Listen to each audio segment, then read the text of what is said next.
Oi, eu sou a Maria e tenho 20 anos. Você tem um objetivo na vida? Você está disposto a correr um grande risco para alcançá-lo? E preparado para lidar com as consequências se falhar?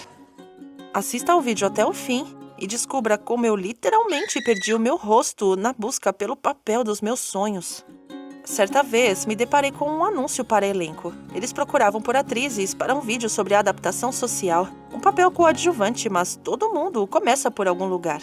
Eu estava determinada, mesmo tendo visto o anúncio na última hora. Afinal, havia apenas um requisito. No dia, todas deveriam estar bronzeadas, como se tivessem nascido e crescido em Miami. Claro, eu corri para um salão de bronzeamento. Eu era pálida e não gostava de praias. Eu deveria dar um jeito nisso em tempo recorde. Era uma questão de horas e não dias. Havia uma grande possibilidade de que, depois de uma única sessão, o bronzeado não aparecesse muito e, para fortalecê-lo, eu tinha que tomar medidas adicionais. Comprei um protetor solar com ácido fórmico e usei quase o tubo todo. A instrutora disse ser altamente recomendável a realização de várias sessões para um bronzeado uniforme e gradual. Mas isso estava fora de questão.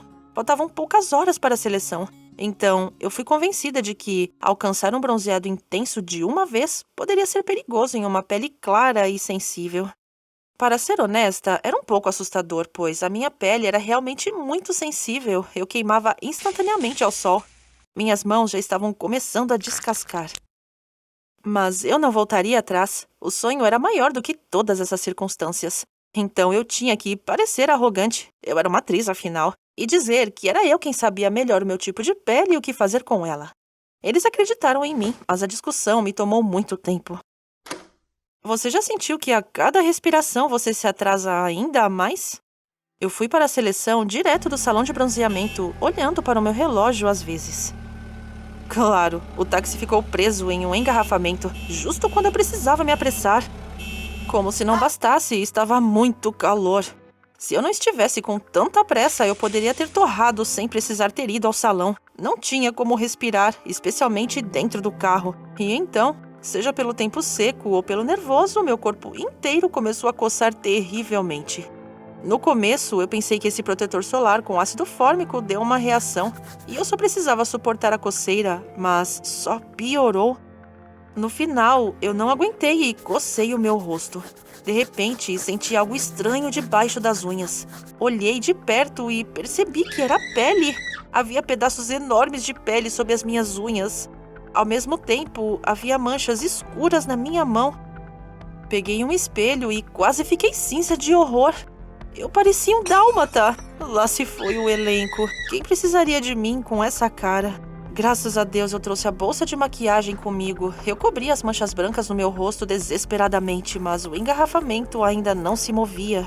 Minha amiga Kate ligou da seleção e disse que estava prestes a começar e eu precisava me apressar. Um sentimento de desespero tomou minha cabeça. Não tive escolha a não ser sair do táxi com a bochecha esfolada, alugar uma bicicleta e correr o mais rápido possível para o set de produção. Rumo ao meu sonho. Eu não poderia perder essa chance, não importava o quê. Consegui chegar, mas a seleção já tinha acabado e todo mundo estava indo para casa. De repente, um diretor veio até mim e perguntou sobre o meu rosto. Expliquei chorando e pedi para me darem uma chance. Eu não tinha sofrido por nada. E ele começou a rir. Todos os papéis já foram preenchidos, sem chance. E então, de repente, ele sugeriu que eu tentasse o papel principal.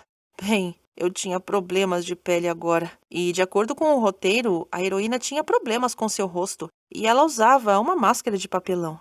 Eu nunca tinha ouvido uma piada tão rude na minha vida. Um pouco mais e ele me ofereceria um pacote para colocar na minha cabeça. À noite, a Kate ligou. Ela também não passou na seleção, mas minha condição estava pior. Eu chorei e contei tudo a ela, como a minha pele descascava, como meu rosto doía, que eu não sabia quando encontraria um novo papel e que o diretor tirou sarro de mim. Minha amiga me ouviu e me disse para não bobear e ir para o elenco. Ao contrário de mim, ela conseguiu ler o roteiro. O diretor tinha me contado a verdade. Ela contou tudo o que tinha aprendido sobre a personagem principal. Um filme de terror, não uma história.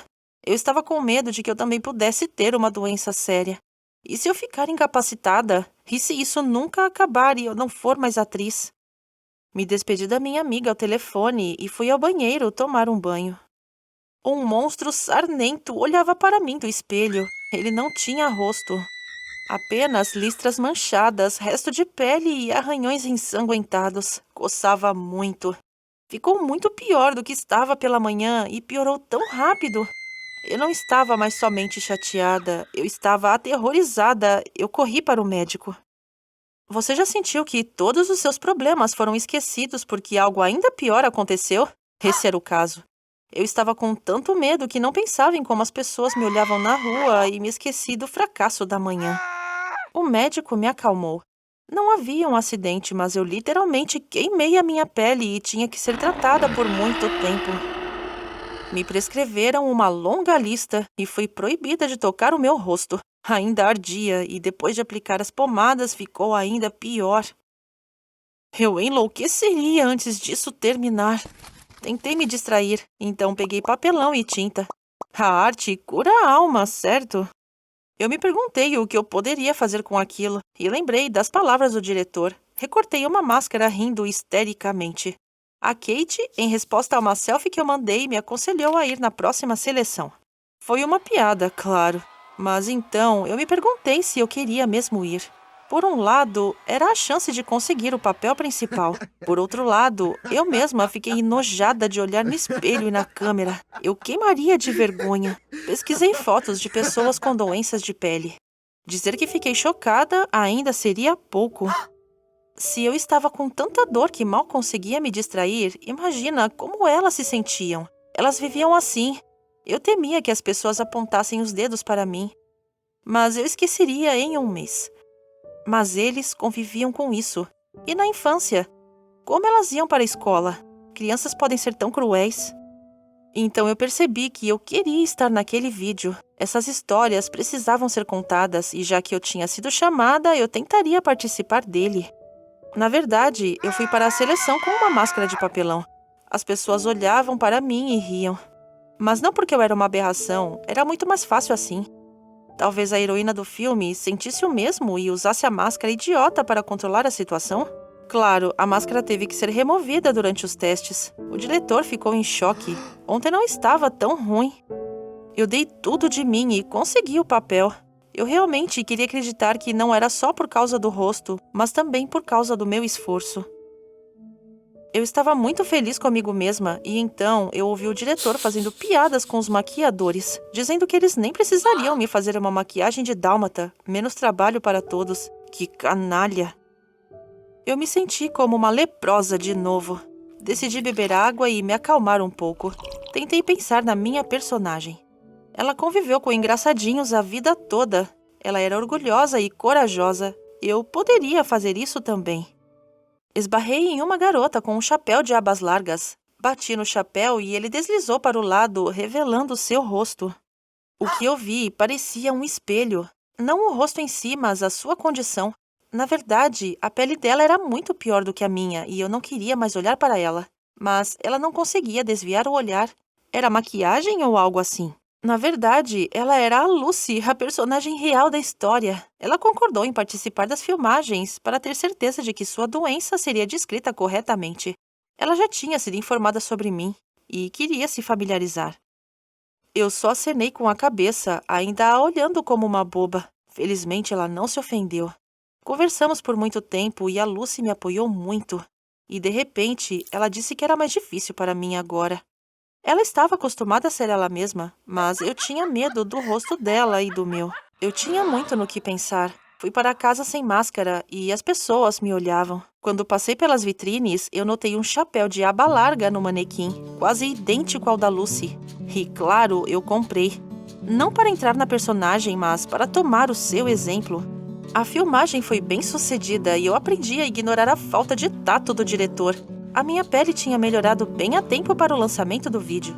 Eu estava assistindo, já me acostumando com o meu rosto saudável novamente, e eu não via a mim mesma na tela, mas sim a Lucy. Eu ainda continuo usando o chapéu. Eu me sinto mais confiante com ele, e ele também protege a minha pele do sol depois dessa experiência. Gostou da minha história? Então curta e se inscreva no canal. E para evitar perder novos episódios, clique no sininho. Te desejo força e saúde. Valorize-se, não importa o que os outros façam.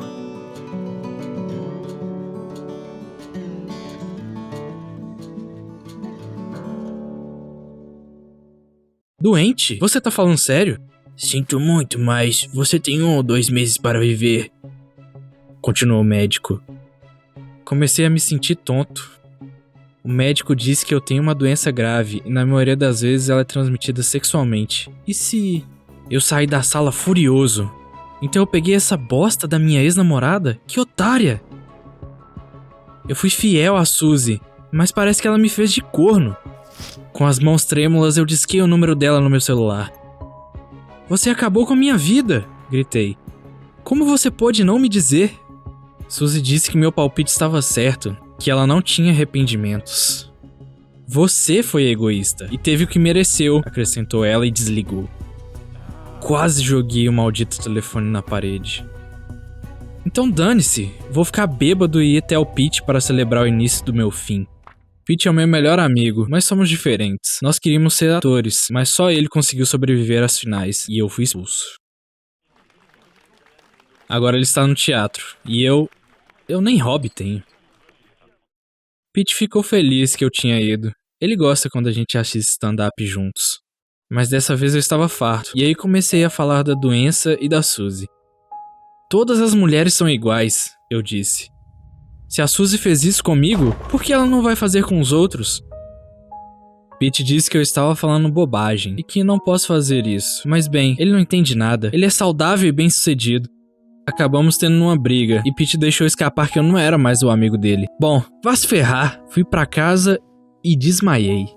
Na parte da manhã, o pensamento de vingança não desapareceu. Bem, não posso fazer nada com a Suzy. Mas e as outras piranhas? Vou me vingar de todas elas. Tomei um banho e fui à procura da vítima. Eu escolhi um bar para este fim, como sempre, cheio de meninas dissolutas. Foi nele que conheci a Suzy, inclusive. Todas as meninas no bar estavam em pares, mas então eu notei uma menina solitária atrás do balcão. Parecia com a Suzy. Depois de terminar sua bebida, a menina foi para a pista de dança, e eu a segui. Eu sou o Ernesto, e você? Eu gritei tentando abafar a música. Adeus, ela disse e foi até a porta. Bem, como é fácil negar alguém quando você tem toda a vida pela frente. Mas eu não ia desistir tão facilmente. Eu furtivamente fui atrás dela e comecei a seguir ela. Já tínhamos andado 1 quadra quando eu bati numa lata de lixo. A menina se virou pra mim. Quem está aqui? Ah, é você. Você está me seguindo? Ela franziu a testa. Eu tive que mentir que eu queria só ter certeza que ela estava segura. Claro que ela está feliz em me ver. Ela está tentando se fazer difícil apenas, pensei. Me ofereci para ir junto na caminhada e fiquei surpreso que ela concordou. Definitivamente não estava errado sobre ela. Ao longo do caminho, eu mostrei a Debbie, que era o nome dela, comediantes locais de stand-up. Debbie estava rindo e ela obviamente gostava de mim. Está ficando frio. Talvez possamos continuar o encontro na minha casa? Eu sugeri. Bom, foi aí que eu estraguei tudo. Debbie me chamou de pervertido e saiu.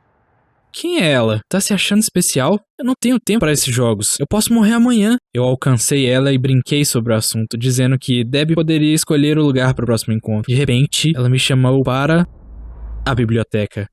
Uau. No dia seguinte, nos encontramos lá. E a Debbie me deu uma aula de literatura inteira. Ela claramente queria que a achasse super inteligente. Mas você não pode me enganar desse jeito. Enquanto ela estava lendo, comecei a abraçá-la. Mas Debbie se afastou. Você tem que ser paciente, disse ela. Que saco! Ok, baby, mas ainda vou chegar nos finalmente. Quando você é um homem morto andando, não há mais nada a perder. Na noite seguinte, eu levei Debbie a uma boate. Esse era o lugar onde eu ia conseguir fazer o que eu queria. Mas desta vez, ela recusou ambos os drinks e as danças. Ela disse que a música era muito alta. Eu não gosto desse lugar também, embora a Suzy adorasse. No final não deu certo novamente. Debbie queria ir pra casa, então eu fui acompanhá-la. Mas e se eu ainda tiver uma chance? Nós fomos pelo parque e pela lagoa. Debbie de repente gritou, olha!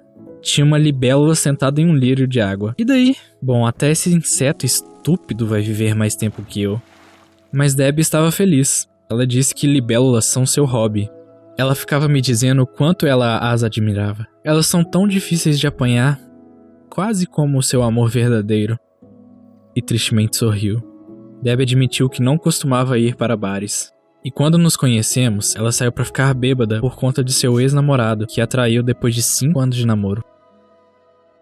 Eu me senti desconfortável.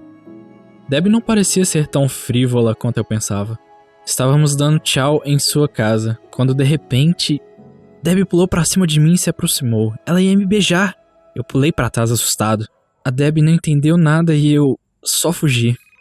No dia seguinte eu liguei pra tentar me justificar. Sabe, tava molhado no parque. Eu achei que ia pegar um resfriado e não queria infectá-la. Tudo que ela disse foi que eu tinha muita consideração com ela. Eu fiquei em casa até a noite, me sentindo um canalha completo. Então, de repente, Debbie apareceu. Ela me trouxe laranjas e pastilhas para a garganta. Mas a sua atenção só me fez sentir pior. Eu disse que estava com sono e pedi ela para ir embora. Mas Debbie me mandou um monte de mensagens de texto e eu tinha que responder, mesmo que eu queimasse de vergonha. Ela nem sabia que eu menti pra ela esse tempo todo. Eu me senti muito mal. Debbie parou de responder de repente. Eu não consegui entrar em contato com ela por alguns dias, então, de repente, ela atendeu o telefone. Debbie disse que ficou resfriada também e me pediu remédios. Eu fiquei louco, estava prestes a morrer. Por que eu deveria tomar conta dela? Minha sede de vingança me venceu e eu fui até a Debbie. A porta estava aberta e eu entrei. Por que está cheirando tão bem? Fui seguindo o cheiro da fragrância e vi a Debbie usando um vestido apertado. Tinha um jantar de luz a velas da mesa e Debbie ofereceu para morarmos juntos. Merda, fui insensível. Debbie, eu não posso. Não me pergunte por quê, eu disse. Debbie foi pega de surpresa e se sentou. Você não gosta mais de mim? Perguntou ela. Eu não sabia o que dizer e corri para fora do apartamento. Eu me odiava. Depois disso fiquei péssimo. Não consegui sair da cama. Acho que estou morrendo. Preciso de ajuda. Então lembrei do Pete. Ele é meu melhor amigo. Como poderia perdê-lo? Ele estava certo, eu não deveria ter começado isso. A cada dia eu piorava. Até respirar era difícil. Eu decidi então consertar as coisas com Pete uma última vez. Eu liguei pra ele e ele veio imediatamente. Surpreendentemente, Pete me perdoou. Minha cara devia estar patética. Ele ouviu a minha história e concordou em cumprir o meu último pedido. Contar a Debbie a verdade sobre a doença e pedir desculpas por mim. Eu não poderia fazer isso sozinho. E não se atreva a dizer a ela onde eu estou. Nem sobre pena de morte. Pete concordou. E eu estava aliviado que Debbie ficaria segura. No dia seguinte, fiquei muito doente e fui pro hospital. Eu estava passando por um exame, quando de repente... Debbie! Pete disse a ela que eu estava aqui. Como você o convenceu? Perguntei Debbie. Eu disse pra ele que eu te amo, boboca. Ela me disse, e depois me abraçou. Eu não queria que ela me visse assim. Com uma dor no coração, pedi a ela pra me deixar. Eu vi como era difícil para Debbie, mas ela se recompôs e saiu. Finalmente, o exame acabou, e o médico veio ao meu quarto com os resultados. Eu estava me preparando para o pior, mas o médico disse que estava tudo errado. O laboratório tinha misturado os testes. Eu não tenho infecção, mas eu estava quase morrendo. O médico disse que foi por ter ficado nervoso, devido ao efeito de autossugestão. Meu Deus, eu sou saudável! Eu senti como se eu tivesse outra chance. Eu tinha que ir pra Debbie e contar tudo. Eu corri para fora da sala, eufórico, e de repente me dei de cara com a Suzy. A barriga dela estava redonda. O que isso significa? Suzy me explicou tudo. No momento em que estávamos namorando, ela encontrou um cara melhor e me deixou por ele. E agora ela vai ter um bebê. E sobre o seu diagnóstico? Perguntei. Ela não sabia do que eu estava falando. Ela disse que quando liguei, ela pensou que estava acusando ela de ter traído. Que idiota eu fui. Dane-se, corri para Debbie e disse que estava tudo bem, podemos ficar juntos, mas... Só se ela conseguir me perdoar. Eu esperei pela sua resposta. Finalmente ela suavemente disse: nós podemos fazer um jantar novo, juntos. Eu adoraria, eu disse quase chorando. Debbie sorriu e eu a beijei. Ontem eu era um homem morto andando que queria arrastar todo mundo para baixo. E hoje eu tenho uma nova vida. Isso tudo é graças ao amor.